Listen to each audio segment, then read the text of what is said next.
கேட்டிங்கன்னா ஆறுதலாக இருக்காங்க, அந்த வலி இல்லாமல் இருக்காங்க. என்ன இருந்தாலும் எவ்வளோ காசு கொடுத்தாலும் ஈடு செய்ய முடியாத ஒரு விஷயம் இது. பட் இருந்தாலும் விஜயண்ணாவை கூப்பிட்டு பார்த்து பேசினால அவங்க கொஞ்சம் இப்போதைக்கு ஆறுதலாக இருப்பாங்க.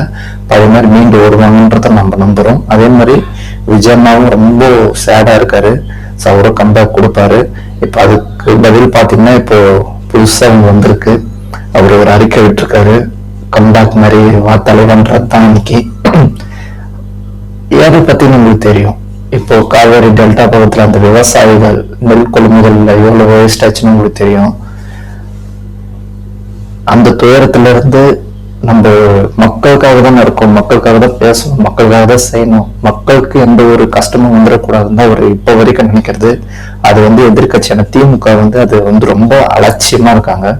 ஏன்னா இந்த காவேரி டெல்டா நெல் பயிர் பார்த்தீங்கன்னா எவ்வளோ வேஸ்ட் ஆயிருக்கு.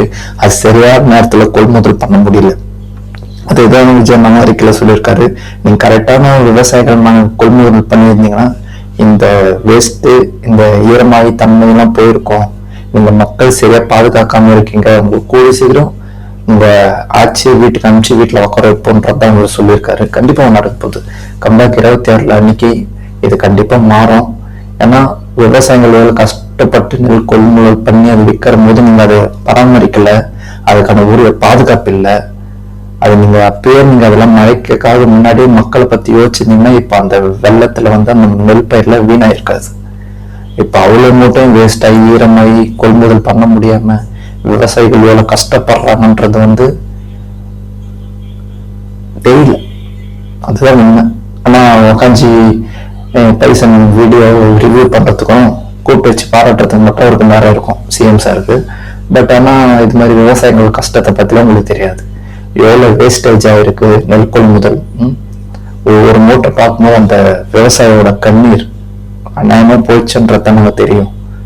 நீங்க கரெக்டான நேரத்துல எல்லாம் கொள்முதல் பண்ணி வித்துருந்தீங்கன்னா அவங்களுக்கு அந்த நஷ்டமே வந்திருக்காது இல்லையா? இப்ப அவ்வளவு கொள்முதல் பண்ணி மழைக்கெல்லாம் தேங்கி வேஸ்ட் ஆகி இப்ப அது எதுக்குமே யூஸ் இல்லாம போயிடுச்சு இல்லையா? நீங்க மக்கள் ரொம்ப கேள்வியா தான் நினைச்சிருக்கீங்க.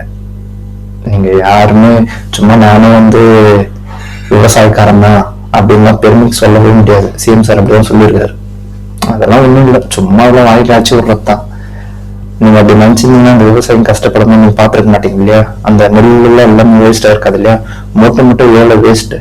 அந்த விவசாயம் பாவம் சும்மா விடுமா? நீங்க எல்லாருமே விவசாயமும் சரி மக்களும் சரி ரொம்ப கேவலமா பாக்குறீங்க. அது மாறும். 26 விஜய் நான் சொன்ன மாதிரி உங்க ஆட்சியை வீட்டுக்கு அனுப்பிச்சுட்டு தான் வருவோம்.